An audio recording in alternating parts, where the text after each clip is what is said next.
Hola, bueno, vamos a resolver un final de química que se tomó el 17 de febrero del 2021 de la cátedra Ido Llaga. El problema número 1, la pregunta 1, dice que se tienen 268,78 mililitros de tetracloruro de carbono, cloro 4 carbono, líquido, con una densidad de 1,6 gramos sobre centímetros cúbicos, y me pregunta cuántos moles de átomos de carbono están contenidos en ese volumen del compuesto. Hay que responder solo con un número entero. Bueno, problema muy fácil. Lo primero que hacemos, tenemos la densidad, así que averiguamos la masa multiplicando la densidad por el volumen. Tenemos una densidad de 1,6, está expresada en gramos sobre centímetros cúbicos, y un volumen de 288,78 mililitros, que es lo mismo que centímetros cúbicos. Así simplificamos y tenemos una masa que es igual a 462,048 gramos. ¿Sí? Bueno, ahora como tenemos carbono, cloro 4, averiguamos la masa molar. Tengo un carbono, son 12, y 4 de cloro, que tiene una masa de 35,5. Esto nos da en total 154 gramos por cada mol. Esa sería la masa molar. Como la atomicidad del carbono, o sea, es 1, ¿sí? Tiene atomicidad igual 1, la cantidad de moles de átomo de carbono va a ser igual a la cantidad de moles de moléculas del compuesto, y ese número va a ser igual a la masa, que sería 462,048 gramos, esto dividido por 154 gramos por mol, es decir, por la masa molar, y esto nos da 3,00, vamos a redondear en 3 moles de átomos, ¿sí? 3 moles de átomos de carbono. Esa sería nuestra respuesta, y vamos a anotar solamente, como nos piden, un 3, solo el número entero. Pasamos a la pregunta número 2. Bueno, la pregunta número 2 dice: si hace reaccionar una muestra pura de zinc con ácido clorhídrico al 37% más en masa, con una densidad de 1,18 gramos sobre mililitros, la reacción de zinc con ácido clorhídrico produce 84,6 gramos de cloruro de zinc y se obtiene también hidrógeno gaseoso. Calcular los mililitros de ácido que reaccionan con el mineral si la reacción tiene un rendimiento del 90%. Bueno, primero necesitamos tener la reacción. Vamos a tener acá que reacciona zinc con ácido clorhídrico, hidrógeno, cloro, para producir cloruro de zinc, que sería zinc, cloro 2, zinc, cloro 2, más hidrógeno gaseoso. Balanceamos la ecuación. Para eso basta con colocar un 2 delante del ácido clorhídrico, y vamos a tener acá que el número de moles va a ser un mol de átomos de zinc, 2 moles de ácido para obtener un mol de la sal y un mol de hidrógeno gaseoso. Y las respectivas masas: el zinc tiene una masa de aproximadamente 65,4.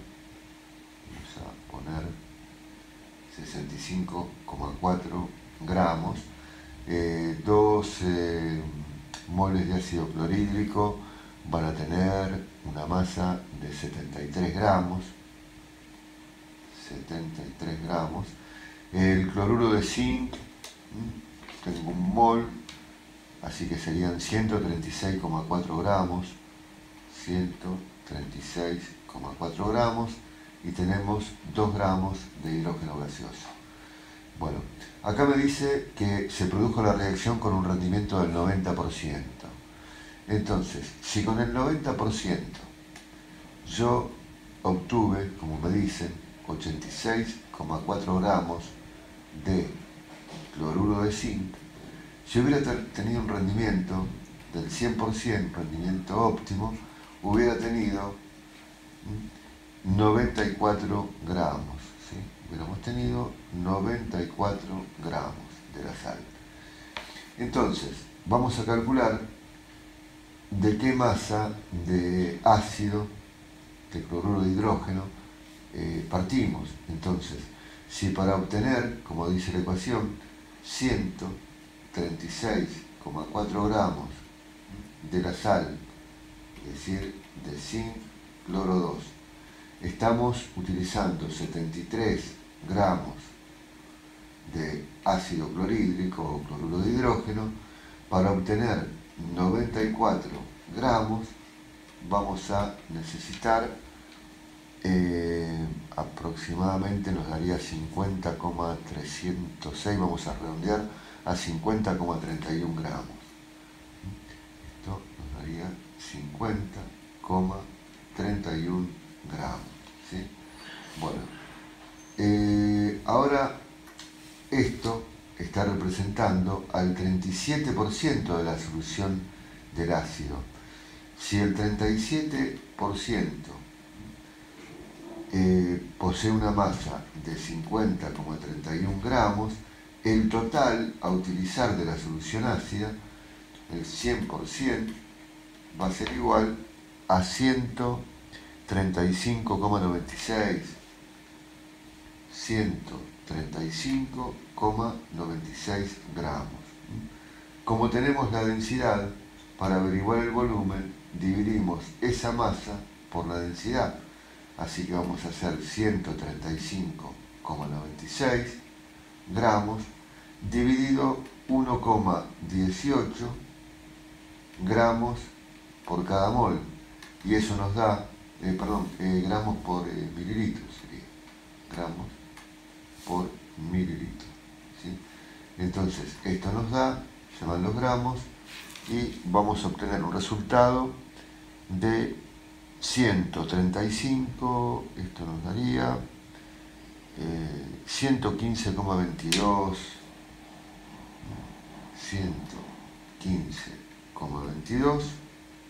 mililitros, pero nos pide que expresemos el resultado como número entero, sin decimales, así que, y sin unidades también, así que vamos a colocar 100, no dice sin unidades, pero generalmente es así, 115 sería la respuesta, la cantidad de mililitros, ¿sí?, que vamos a anotar acá.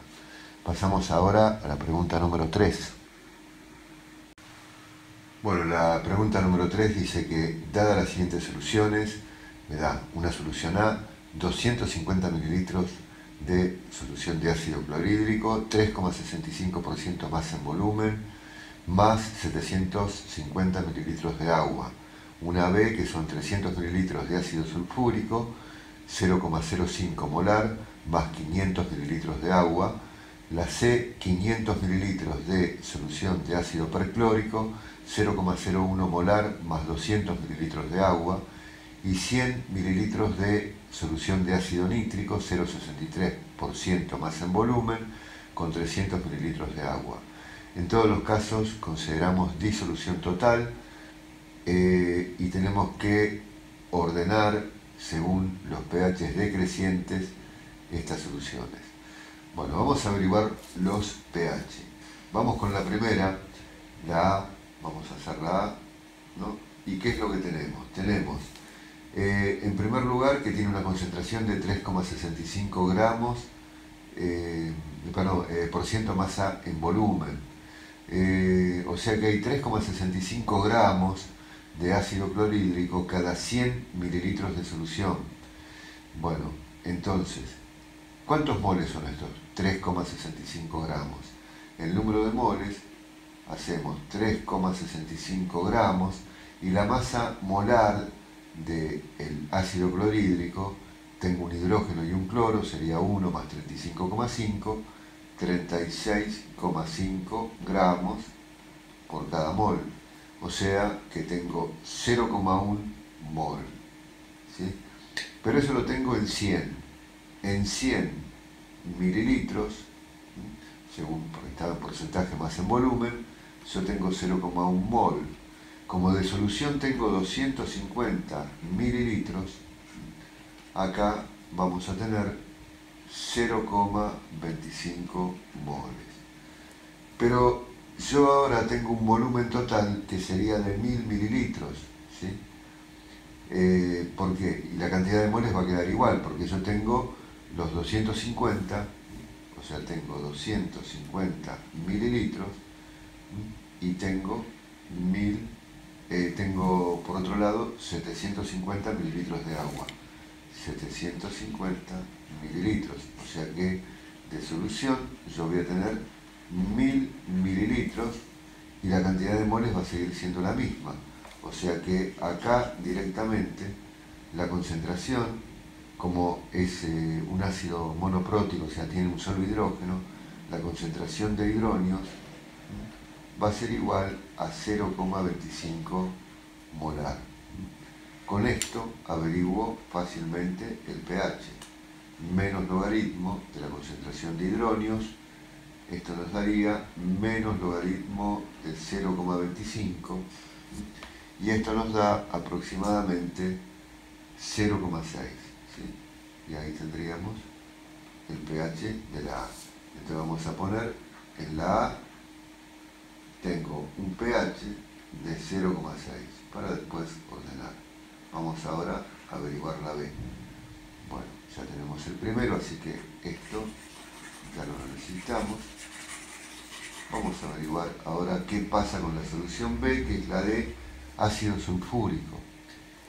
Tenemos 300 mililitros de H2SO4, 0,05 molar, ¿sí?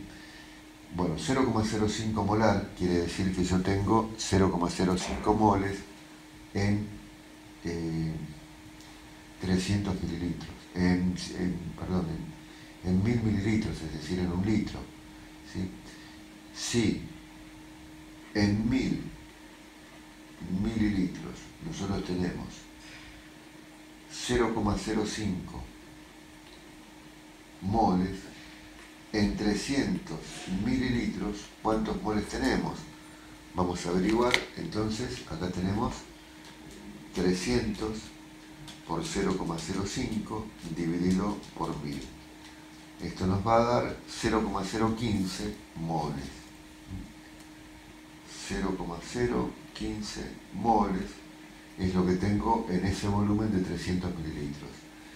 Pero ahora el volumen total, al agregarle agua, suponiendo volúmenes aditivos, voy a tener 300 más 500, 800 mililitros.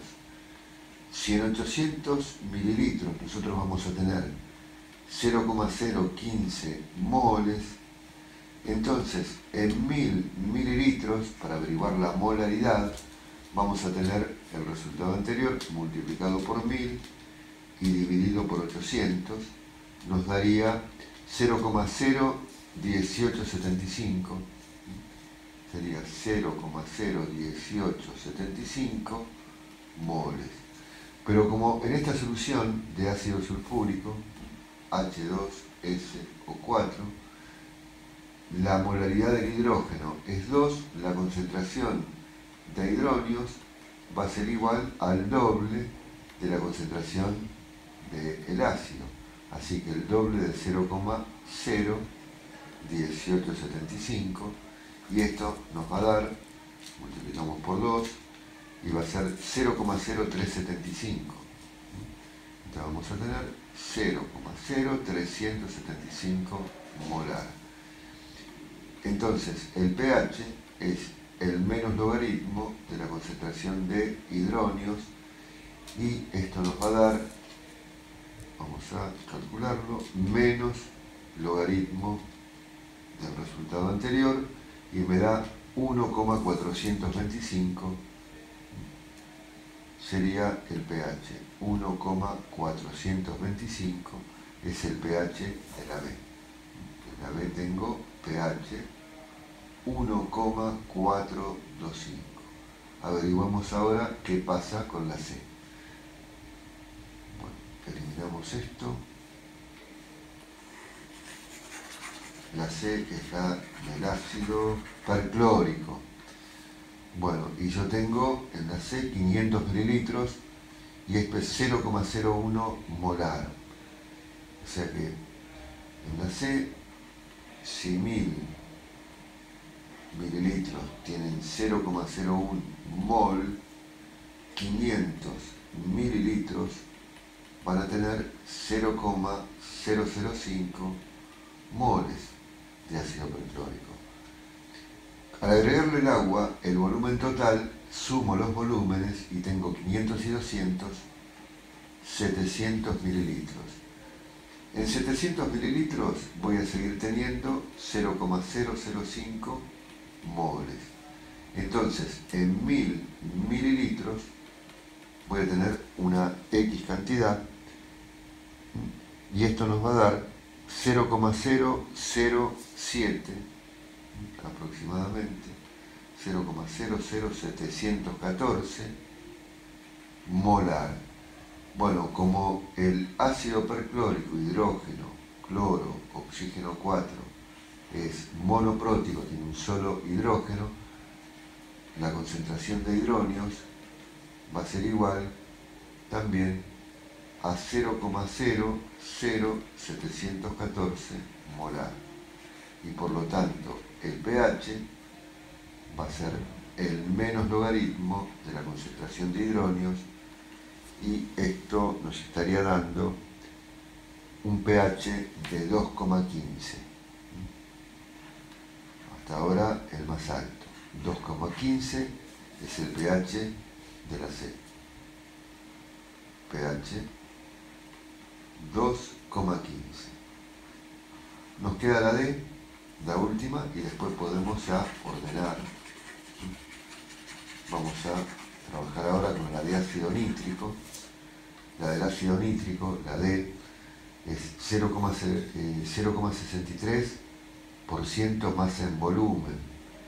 Quiere decir que yo tengo en 100 mililitros, 0,63 gramos.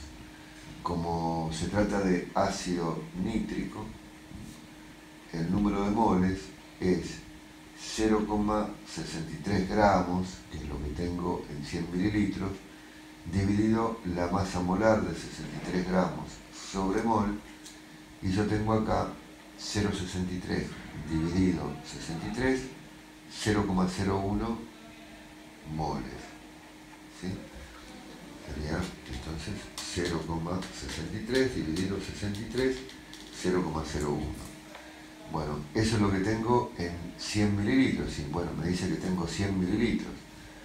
Si en 100 mililitros de la solución tenemos 0,01 mol, como el volumen total ahora son los 100 mililitros más 300 mililitros, tengo en total 400 mililitros. ¿Sí? Bueno, y en esos 400 mililitros vamos a seguir teniendo la misma cantidad de mol. O sea, si en 400 mililitros tengo 0,01 mol, en 1000 mililitros tendría ¿cuántos? Sería 0,01 por 1000 dividido por 400. Ahí tendríamos 0,025 moles. 0,025 moles. Bueno, también es un ácido monoprótico, así que la concentración de hidronios va a ser igual a la concentración del ácido, 0,025 molar, y podemos entonces averiguar el pH como el menos logaritmo de la concentración de hidronios. Así que nos va a quedar, vamos a poner, menos logaritmo de ANS, y esto me da 1,6 sería el pH. Tengo un pH de 1,602, 1,6. Bueno, acá tengo pH igual a 1,602. Bueno, tenemos que ordenar en forma decreciente, o sea, de mayor a menor. Entonces, ¿cuál sería el orden? Bueno, la mayor es la C, que le corresponde un pH de 2,15. Le continúa después la D, que tiene pH de 1,6. Después viene la B, y la de menor pH es la, buscamos el orden C, D, B, A, que sería C de B, A es el 5. Esa va a ser la correcta, la que marcaron quien resolvió anteriormente este examen, es incorrecta, ¿sí? Esta estaba mal. Bueno, o sea que la respuesta correcta es la 5. Pasamos a la pregunta número 4. Bueno, la pregunta número 4 me dice que la molécula de dióxido de azufre, y me da una serie de afirmaciones y tengo que decir cuál es correcta. Me habla de geometría molecular, así que lo que vamos a hacer es, vamos a dibujar la estructura de Lewis. Tengo azufre, oxígeno 2. Vamos a marcar entonces azufre, oxígeno, oxígeno. El azufre es un elemento del grupo 16 o 6A, tiene 6 electrones en su capa más externa, así que vamos a marcar 1, 2, 3, 4, 5 y 6.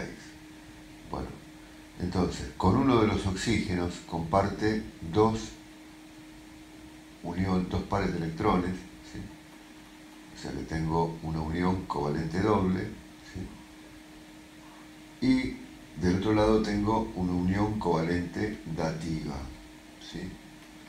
Pero el átomo central tiene dos pares de electrones sin compartir, entonces es una molécula polar con una geometría molecular que va a ser angular, ¿sí?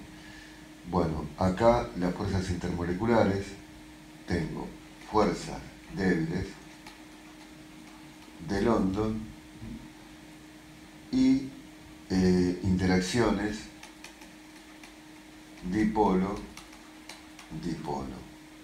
Así que bueno, la A me dice que presea geometría molecular angular e interacciona con otras moléculas mediante fuerzas de London y fuerzas dipolo-dipolo, o sea que esa es la que tenemos que seleccionar como correcta, la primera, la A, y veamos que las otras son falsas. Dice que tiene todos sus electrones comprometidos en uniones covalentes, ya vimos que no, tiene un par de electrones sin compartir, o sea que esa está mal.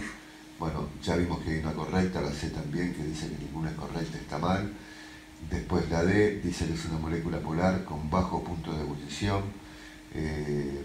No es relativo el punto de ebullición, es una molécula polar, pero el punto de ebullición no es tan bajo. Al ser polar es mayor que moléculas no polares. Presenta geometría lineal y se trata de una molécula no polar. No, esta es falsa, la geometría es angular y la molécula es polar, así que la opción correcta es la A. Pasamos a la pregunta número 5. La pregunta 5 dice: durante la respiración pulmonar se mezclan ciertas cantidades de oxígeno gaseoso y dióxido de carbono gaseoso. Considera el sistema material formado únicamente por estos gases, indicar cuál de las siguientes afirmaciones es correcta. Bueno, la primera me dice que la mezcla es homogénea y tiene dos componentes. Bueno, listo, esa es correcta. O sea, es homogénea, se trata de dos gases, ¿sí? O sea, no hay diferenciación, digamos, de fases, por lo tanto se trata de un sistema homogéneo. Y además está formada por dos componentes. ¿Por qué es incorrecta la B? Porque me dicen que el sistema está formado por dos sustancias simples, falso, porque el dióxido de carbono es una sustancia compuesta, o sea, esa es incorrecta. Bueno, si hay una correcta, la C, que dice que ninguna es correcta, es falsa. Dice que ambas son sustancias binarias, esto tampoco es cierto, ya que, bueno, el dióxido de carbono es una sustancia compuesta por dos elementos, es binaria, pero el oxígeno no, es una sustancia simple. Después el sistema es heterogéneo, porque está formado por dos sustancias distintas. No, digamos, si fuera, tendría que tener, por ejemplo, dos fases. O sea, si tengo una sola fase, el sistema es homogéneo, no importa la cantidad de sustancias, sino el número de fases. Así que bueno, la correcta es la mezcla es homogénea y tiene dos componentes. Pasamos a la pregunta número 6.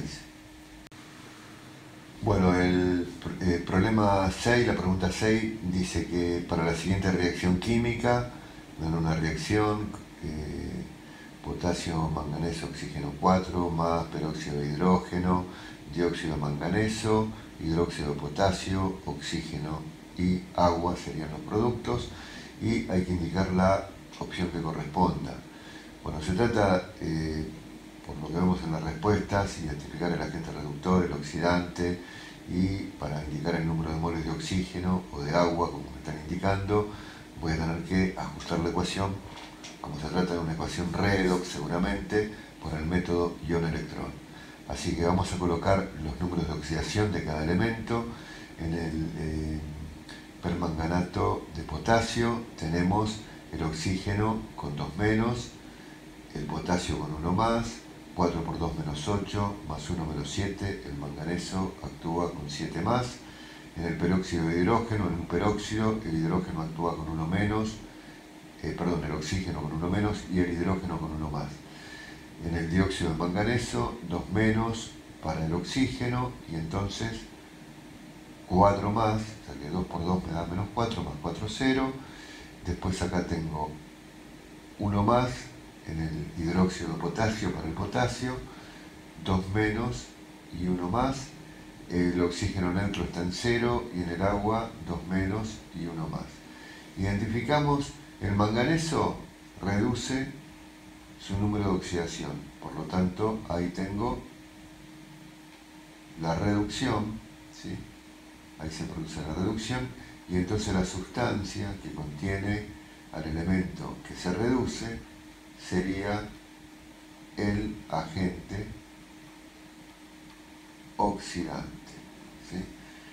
Después, el oxígeno que está con 1 menos, al volverse oxígeno molecular, aumenta de 1 menos a 0, por lo tanto el oxígeno se oxida. Ahí tengo la oxidación. Entonces la sustancia, el peróxido de hidrógeno, que contiene el elemento que se oxida, sería el agente reductor. Veamos que en la primera me dice que el peróxido de hidrógeno es el agente reductor, es posible. Donde me dice que el oxígeno es el agente reductor, es imposible, el oxígeno es un producto, los agentes oxidantes y reductor están siempre entre los reactivos, ninguna es correcta, bueno, no lo sabemos. Después donde me dice que el permanganato de potasio es el agente oxidante, bueno, es factible, y la última me dice lo mismo, así que hay 3 posibles, tenemos que determinar seguramente el número de moles de oxígeno, y para eso vamos a ajustar la ecuación. Vamos a plantear las hemireacciones para la reducción. Bueno, partimos de manganeso, oxígeno 4, 2 menos, 7 más. Esto se me transforma en manganeso, oxígeno 2, 2 menos, 4 más. Acá hay una diferencia de 3 electrones, pero de un lado, del lado de los reactivos, tengo 4 oxígenos, del otro lado 2, completo, con el doble de los oxígenos faltantes en número de oxidrilos. Me faltan 2 oxígenos, coloco 4 grupos oxidrilos, ya que es una reacción que se produce en medio básico, y compenso con la cantidad de agua que contenga la misma cantidad de hidrógenos, es decir, 4, así que le voy a colocar 2 moléculas de agua. Bueno, y en la oxidación partimos de el peróxido de hidrógeno, oxígeno 2, que se transforma en oxígeno neutro, ¿sí? Pero acá también vamos a compensar esta ecuación y lo que vamos a hacer es colocar 2 oxidrilos,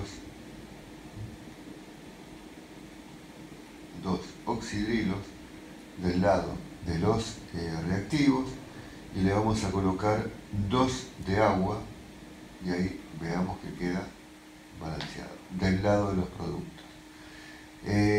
Porque contemos los átomos, tengo átomos de hidrógeno, tengo 2 y 2 son 4, del otro lado hay 4, y átomos de oxígeno 2 y 2, 4, y del otro lado 2 y 2, 4. ¿Y cuántos electrones está intercambiando? Está perdiendo 2 electrones, los sumamos del otro lado, 2 electrones. Entonces, bueno, tengo que igualar el número de electrones. Entonces, la primera ecuación, la de reducción, la voy a multiplicar por 2 y a la de oxidación la multiplico por 3. Entonces, nos va a quedar en la reducción, nos quedan 2 manganeso, oxígeno 4, 2 menos, 7 más, los números de oxidación, 2 por 3, 6 electrones, 2 por 2, 4 de agua, del otro lado tenemos 2 manganeso, 4 más, oxígeno 2, 2 menos, y 2 por 4, 8 grupos oxidrilos. En la oxidación tenemos 3 de peróxido de hidrógeno, con 1 menos y 1 más. Después tenemos 3 por 2, 6 grupos oxidrilos. Y del otro lado 3 de oxígeno molecular, más 3 por 2, 6 de agua, y tengo 3 por 2, 6 electrones. Bueno, podemos igualar la cantidad de electrones. Entonces sumamos ahora miembro a miembro, vamos a sumar y vamos a ir eliminando. Acá yo tengo 6 electrones y 6 electrones se van. Con el tema del agua tengo de un lado 4, del otro lado 6, se van los 4 y me van a quedar 2 del lado de los reactivos. Lo mismo con los oxidrilos, tengo 6 de un lado y 8 del otro. Entonces me quedan finalmente 2 oxidrilos del lado de los reactivos. Y acá tenemos todos los coeficientes. Vamos a colocar 2 manganeso, oxígeno 4, 2 menos, 7 más. Vamos a colocar 3 peróxido de nitrógeno, con 1 menos y 1 más. Vamos a tener del otro lado 2 manganeso, oxígeno 2, con 2 menos y 4 más. Vamos a tener 3 de oxígeno neutro y vamos a tener por otro lado, como tengo 2 oxidrilos, ¿sí? Y tengo 2 de agua también, me quedaron 2 de agua. Bueno, los 2 oxidrilos están en el hidróxido de potasio, así que voy a tener 2 potasio OH y vamos a tener además 2 de agua. Vamos a tener 2 moléculas de agua. Bueno, con esos coeficientes ajustamos la ecuación y tengo 2 en el manganeso, 3 peróxidos, después 2 dióxidos de manganeso, tengo 2 hidróxidos de potasio, 3 oxígenos y 2 de agua. Entonces buscamos la opción correcta. La primera dice que el peróxido de hidrógeno es agente reductor, ¿sí? Y se obtiene un mol de agua falso porque se obtienen, como vimos, 3 moles de agua. Así que esta sería incorrecta. Donde dice que el oxígeno es el agente reductor ya queda descartada. Donde dice que ninguna es correcta, bueno, por ahora no sabemos, seguramente es falsa. Donde dice que el peróxido,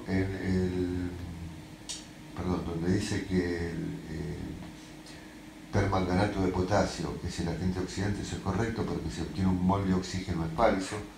Y la última dice que el permanganato de potasio es el agente oxidante, correcto, y se obtienen 3 moles de oxígeno. Esta es correcta, por lo tanto la C es falsa, y la respuesta correcta sería la que está marcada, es decir, la opción E. Bueno, pasamos ahora al problema número 7. Bueno, el problema 7 dice, la reacción en fase gaseosa A más B2 producen C y D, dice que es exotérmica y su ecuación cinética es velocidad igual a la constante de velocidad por la concentración de B elevada al cuadrado. Indicar cuál de las siguientes opciones es correcta. Yo tengo que seleccionar una. Bueno, en primer lugar vemos que la reacción es de segundo orden respecto del reactivo B y de orden 0 respecto de A. Si queremos comparar, la primera proposición dice que la concentración de B aumenta al doble y entonces la velocidad de la reacción aumenta al cuádruple. Vamos a comparar, hacemos un cociente entre la velocidad final y la inicial. Al final voy a tener la constante por el doble de la concentración de B al cuadrado sobre la constante por la concentración de B.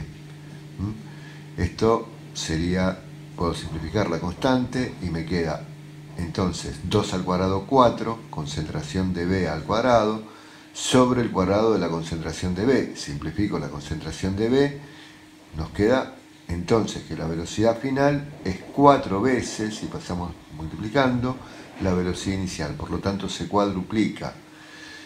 Entonces la primera opción es correcta. Si la concentración de B aumenta al doble, la velocidad de la reacción aumenta al cuádruple. Esa es la correcta. De todas formas vamos a analizar las restantes. Respecto a las unidades de la constante de velocidad, veamos que la constante, de acuerdo a la ley de velocidad, es igual a la velocidad sobre el cuadrado de la concentración de B, o la velocidad por la concentración de B elevada a la menos 2. Si nosotros reemplazamos por las unidades, vamos a tener moles sobre segundo para la velocidad y para la concentración de B, moles sobre litro, elevado todo esto a la menos 2. Entonces me queda mol sobre segundo, va a quedar mol sobre segundo, multiplicado el mol sobre segundo, invertimos porque está elevado a la menos 2, y va a quedar litro cuadrado sobre mol cuadrado. Simplificamos el mol con el cuadrado que aparece en el denominador y nos queda litro cuadrado sobre segundo por mol, que es lo mismo que decir litro cuadrado por segundo a la menos 1, mol a la menos 1. Por lo tanto, la unidad que me están proponiendo es falsa esa. Después hay una afirmación que dice que el reactivo A no se consume.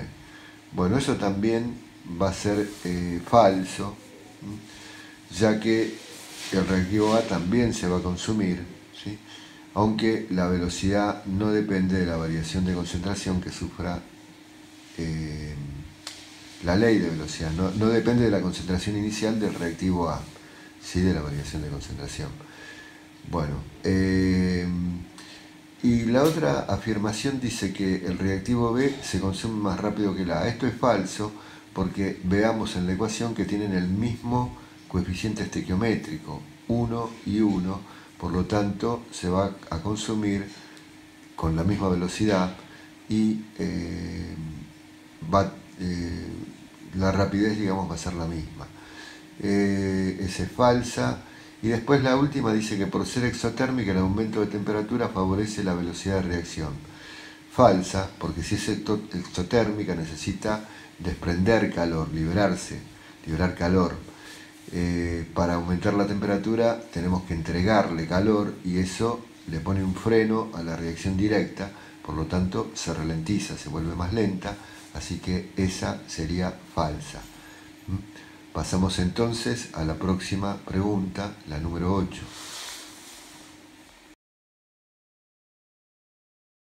La pregunta nos da una sustancia, nos da la fórmula esqueletal de una sustancia orgánica y me dice que identifique, tengo que seleccionar una.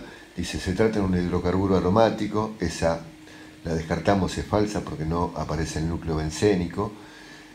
Ninguna es correcta, no lo sabemos. Algunos carbonos tienen hibridación sp, esa la vamos a marcar también como falsa, ya que ahí vamos a tener hibridaciones sp2 y sp3. Dice, se trata de un hidrocarburo alifático que contiene un ciclo hexano y dos grupos hidroxilo. Correcta, vemos los dos grupos hidroxilo o oxidrilo y el ciclo hexano. Esa es la correcta. Bueno, y la otra, la última, podemos verificar que es incorrecta si agregamos los carbonos y los hidrógenos, hacemos el recuento, veremos que la fórmula molecular no es la correcta. Por lo tanto, la opción correcta sería la respuesta D. Pasamos al próximo problema. Bueno, la pregunta número 9 me dice seleccionar la opción correcta. Me dice el hidrógeno 2, azufre, oxígeno 4. Se trata del ácido sulfúrico. Y acá me dice en las opciones, como dijimos, esto es un ácido sulfúrico o sulfato 6 de hidrógeno, ¿no? Y en la primera opción me dice que se trata de una sal que presenta uniones covalentes simples entre el oxígeno y el hidrógeno. Bueno, totalmente falso. Primero que no se trata de una sal. La estructura de Lewis que estamos ahí desarrollando nos muestra que el átomo central, que es el azufre, está unido a 4 átomos de oxígeno a través de enlaces covalentes, y el oxígeno se va a unir con enlaces covalentes compartiendo un par de electrones con los átomos de hidrógeno. El azufre es un elemento del grupo 16, igual que el oxígeno, con 6 electrones en su capa más externa, y vemos que el átomo central hay 2 uniones covalentes dativas, donde el azufre aporta los electrones, 2 covalentes simples, y tengo después las uniones covalentes simples, oxígeno e hidrógeno. Bueno, pero se trata de un ácido y no de una sal, así que la primera opción es incorrecta. Bueno, la segunda no lo sabemos, dice que ninguna es correcta. Después, en la C, me dice que se trata de un compuesto terciario, que presenta uniones covalentes simples, dobles y dativas, no tiene ninguna unión doble, es falsa. Se trata de un compuesto ternario que presenta uniones iónicas, falso, no hay uniones iónicas. Y se trata de un compuesto ternario que solo presenta uniones covalentes simples y dobles, no presenta ninguna doble, solo simples y covalentes dativas. Por lo tanto, la correcta acá es la que no descartamos, que es la B. Ninguna es correcta. Esa sería la correcta. Y pasamos entonces al problema número 10. Bueno, el 10 dice, me dan a indicar la opción correcta, me dan carbono 3, fósforo, oxígeno 4, 2. Bueno, esta es una sal, ¿sí? Una oxosal, que deriva del ácido, ¿sí? Ortofosfórico, hidrógeno 3, fósforo, oxígeno 4, y el hidróxido de calcio. Se llama ortofosfato de calcio, ¿no? Y se va a obtener, como dijimos, a partir del ácido ortofosfórico. El ácido ortofosfórico lo vamos a escribir hidrógeno 3, fósforo, oxígeno 4, más el hidróxido de calcio, que sería calcio. Vamos a escribir bien, hidrógeno 3, fósforo, oxígeno 4, más el hidróxido de calcio, que es calcio OH2. Se va a formar la sal, que sería el ortofosfato de calcio, calcio 3, fósforo, oxígeno 4, 2, y como segundo producto se obtiene también agua.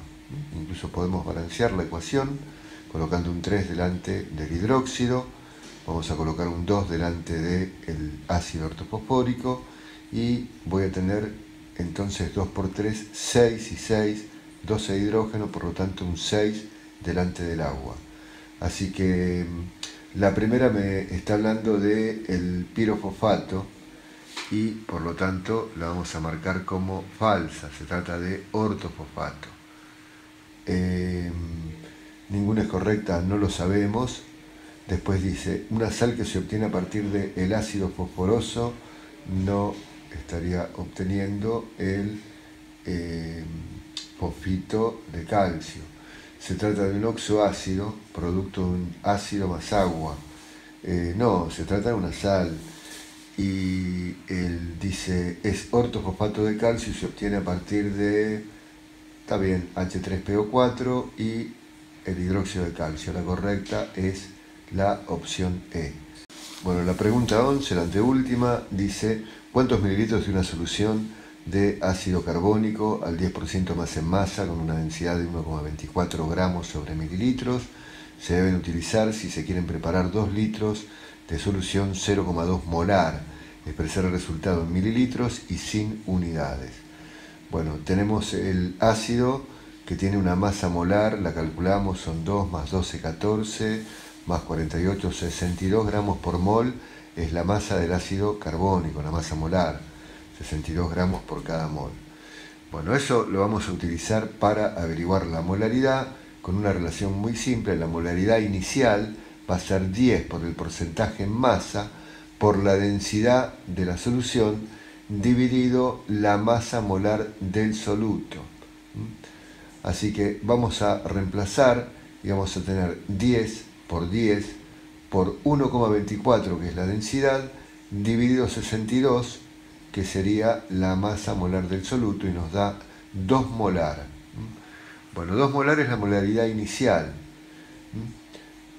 Y se trata de una dilución. Yo quiero llegar, tengo un volumen inicial que es lo que tengo que averiguar, el volumen de la solución concentrada. Molaridad inicial, la que acabo de averiguar, 2 molar. La final me la da, es 0,2 molar en la solución diluida, y el volumen de la solución diluida, 2 litros, es decir, 2000 centímetros cúbicos o mililitros. Bueno, una dilución la resolvemos muy simple. Podemos decir que la molaridad final, o pongamos al revés, sino la molaridad inicial multiplicado por el volumen inicial es igual a la molaridad final por el volumen final. Despejamos el volumen inicial haciendo molaridad final por volumen final sobre el volumen inicial, sobre la molaridad inicial. Esto nos va a dar como resultado volumen inicial igual a 0,2, la molaridad, por 2000 mililitros, que es el volumen al que quiero llegar, dividido la molaridad inicial, 2 molar, y esto nos va a dar 200 mililitros. Sería la respuesta que tendríamos que anotar sin la unidad, o sea, solo escribimos 200. El 20 que pusieron está mal, le faltó un 0, son 200 mililitros la respuesta. Pasamos al último problema de este final. Bueno, la pregunta 12 dice, para llevar a cabo la reacción se colocan en un recipiente adecuado 5 litros de capacidad, una mezcla gaseosa de hidrógeno y nitrógeno a 4,59 grados Celsius, y se espera el tiempo suficiente para que se forme amoníaco. La temperatura, entonces le sumamos 273 y vamos a llevarla a valor absoluto 732 Kelvin, ¿no? Dice que al cabo de cierto tiempo la reacción se completa y la mezcla de gases del recipiente queda formado por 17 gramos de amoníaco, del amoníaco producido, 4 moles de nitrógeno y 10 gramos de hidrógeno sobrantes. Indicar cuál es la respuesta correcta. Y me habla de presiones parciales y presión total, así que vamos a calcularlas. En primer lugar, con el hidrógeno, con el amoníaco, me dice que tengo 17 gramos. Bueno, entonces, el amoníaco, NH3, tiene una masa molar de 17 gramos por cada mol. Por lo tanto, 17 gramos sabemos que tenemos un mol, ¿sí? Bueno, entonces la presión del amoníaco va a ser igual a ¿cuánto? Va a ser igual a el número de moles por la constante 0,082 por la temperatura absoluta de 732 dividido esto por el volumen, que es de 5 litros, y esto nos va a estar dando 12 atmósferas, ¿sí?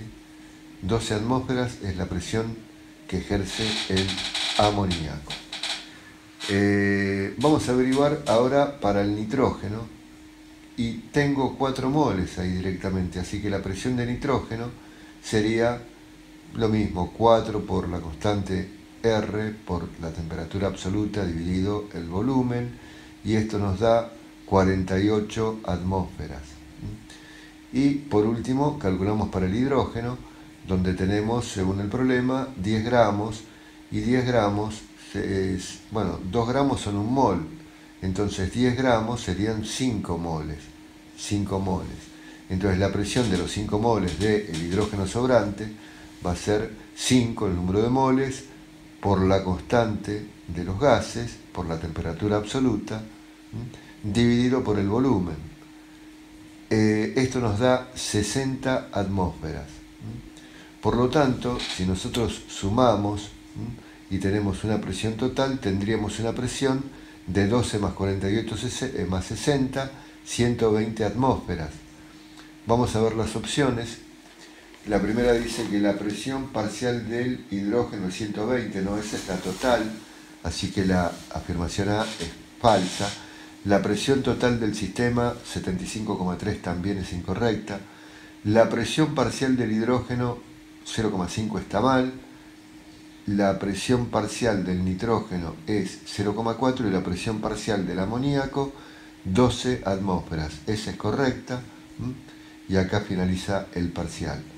Bueno, nos veremos en próximos videos con otros parciales finales y temas de física, biofísica, química, análisis matemático, álgebra.